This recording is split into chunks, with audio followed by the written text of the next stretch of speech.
तो सभी को नमस्कार। आज हम लोग देखने वाले हैं राष्ट्रपति के अधिकार।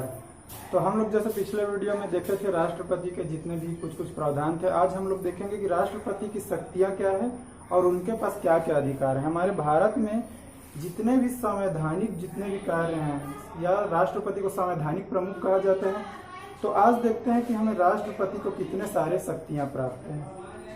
तो सबसे पहले देखते हैं आपका कार्यपालिका शक्ति। कार्यपालिका शक्ति में देखते हैं कि जितने भी संवैधानिक पद है उनकी नियुक्ति राष्ट्रपति करते हैं, चाहे वो प्रधानमंत्री की नियुक्ति हो, चाहे राज्यपाल की नियुक्ति हो, चाहे आपका CAG जिसको controller and auditor general of India कहते हैं, अनुच्छेद 148 अनुच्छेद 148 के तहत नियंत्रक एवं महालेखा परीक्षक, चाहे आपका अटॉर्नी जनरल की नियुक्ति हो जिसको महान्यायवादी कहते हैं, अनुच्छेद 76 के तहत। उसके बाद देखते हैं CAG हो गया, अटॉर्नी जनरल हो गया और प्रधानमंत्री हो गया। उसके बाद जो अंतर्राज्यीय परिषद है, अंतर्राज्यीय परिषद की नियुक्ति अनुच्छेद 263 के तहत। तो अनुच्छेद 263 के तहत आपका अंतर्राज्यीय परिषद की नियुक्ति। उसके बाद देखते हैं आपका वित्त आयोग का गठन करता है। वित्त आयोग का गठन अनुच्छेद 280 के तहत।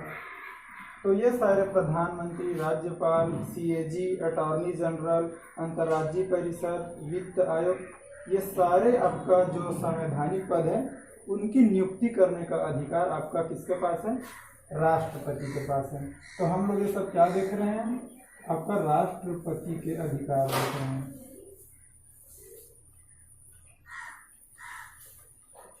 तो ये कार्यपालिका शक्ति के तहत आपका ये सब चीज आता है।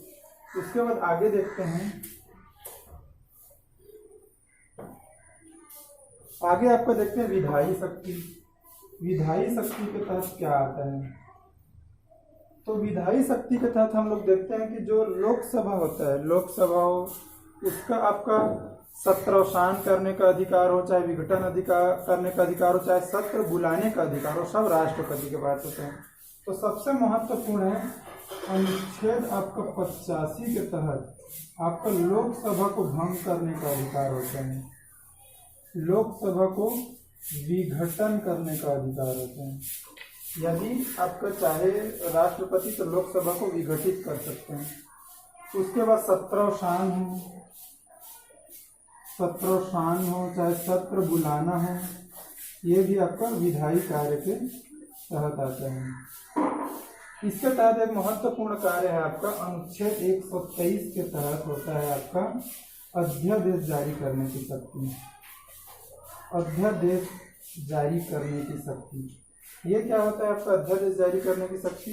इसके तहत आपका राष्ट्रपति यदि संसद का सत्र चालू ना हो तो राष्ट्रपति समवर्ती सूची और संघ सूची के विषय में आपका कानून बना सकता है, लेकिन इसके लिए उसको 6 सप्ताह का समय रहता है। 6 सप्ताह के बाद उसे आपका संसद के समक्ष पारित करवाना पड़ता है। यदि 6 सप्ताह के भीतर यदि पारित नहीं हुआ तो उसको जो कानून को रद्द माना जाएगा।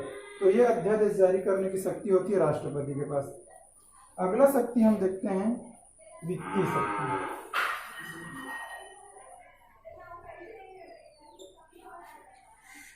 वित्तीय शक्ति क्या होता है? वित्तीय शक्ति एक तो हम लोग अभी पढ़े कि अनुच्छेद 280 के तहत आपका वित्त आयोग का गठन करता है। प्रत्येक 5 साल में वित्त आयोग का गठन होता है। अभी जैसे 15वें वित्त आयोग का गठन हुआ जिसके अध्यक्ष N.K. सिंह को बनाया गया है। तो अनुच्छेद 280 के तहत वित्त आयोग का गठन। ये वित्त आयोग क्या काम करता है?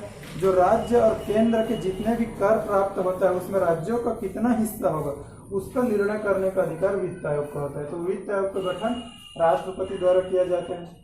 उसके बाद जो संसद में हम लोग धन विधेयक प्रस्तुत करते हैं, तो धन विधेयक प्रस्तुत करने से पूर्व आपका राष्ट्रपति का अनुमति आवश्यक है। मतलब उसको प्रस्तुत करने के पूर्व ही राष्ट्रपति की अनुमति आवश्यक है।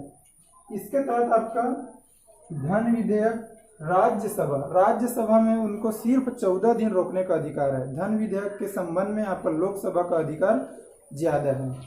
तो वो हो धन विधेयक आपका राष्ट्रपति के पूर्वानुमति से रख सकते हैं, ये हो गया।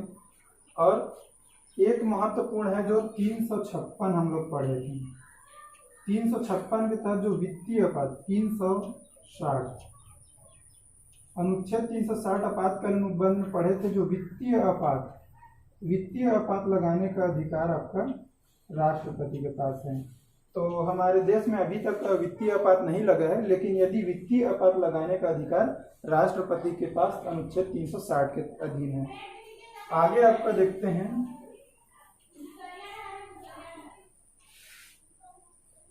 एक होता है राजनयिक अधिकार। राजनयिक अधिकार कहने का अर्थ है कि जो विदेशों से जितने भी हमारे संधि या समझौते होते हैं, चाहे वो प्रधानमंत्री के दौरे के द्वारा हो, चाहे किसी भी मंत्री के द्वारा दौरे के द्वारा हो, वो केवल राष्ट्रपति के नाम से होते हैं। तो संधि और युद्ध,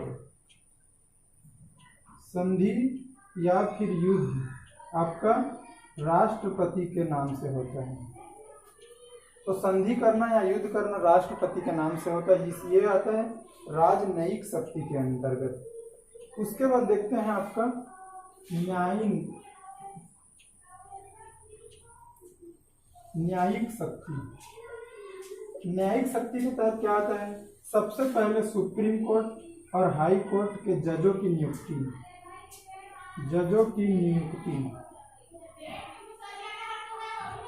ये हो गया।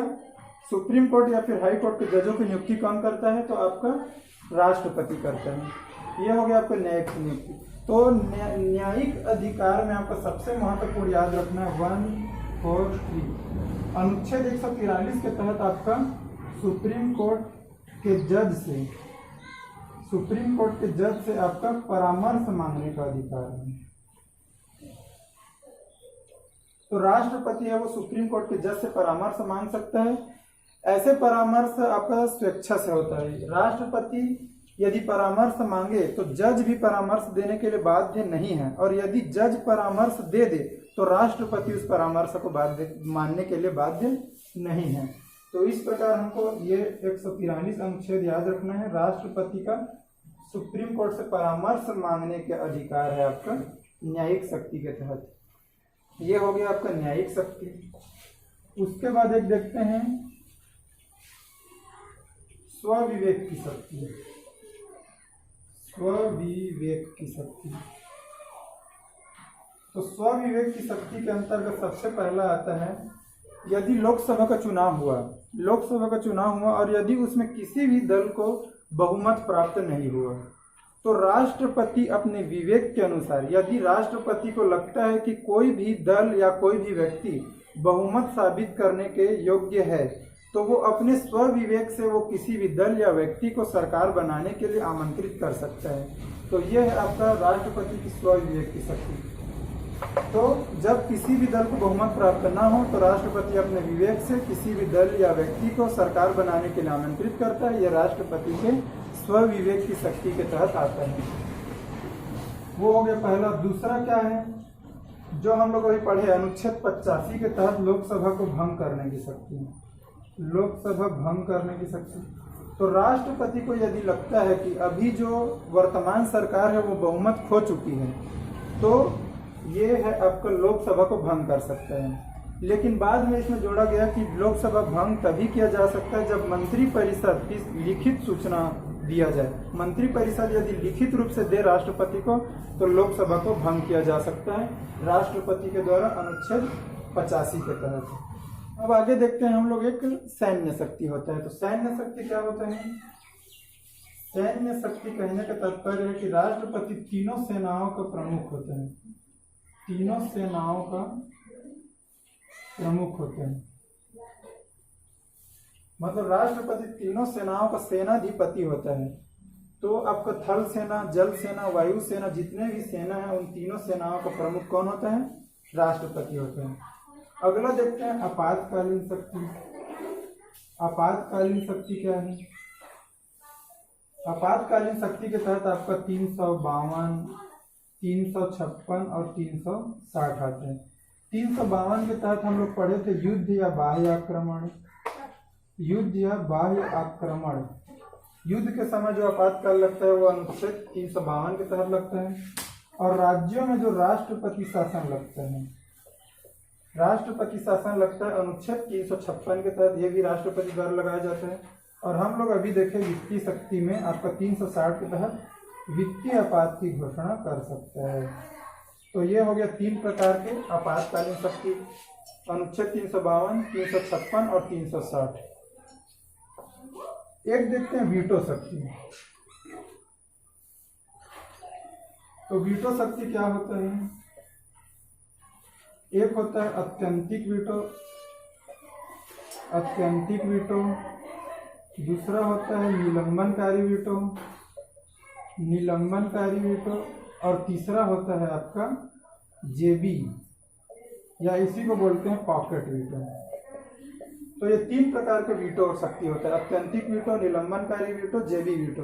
तो इसमें हमको जेबी वीटो को विशेष याद रखना है। जेबी वीटो का तात्पर्य है कि राष्ट्रपति किसी भी विधेयक पर 3 चीज कर सकता है, या तो उसका निर्णय दे दे, साइन कर दे, या तो उसको मना कर दे, वापस कर दे। वापस कर देंगे तो निलंबनकारी वीटो के तहत आएगा, या फिर या तो निर्णय भी ना दे और वापस भी ना करे, अपने पास रख ले, उसको अपने पास रोक के रख ले, तो इसको बोलते हैं जेबी या पॉकेट वीटो।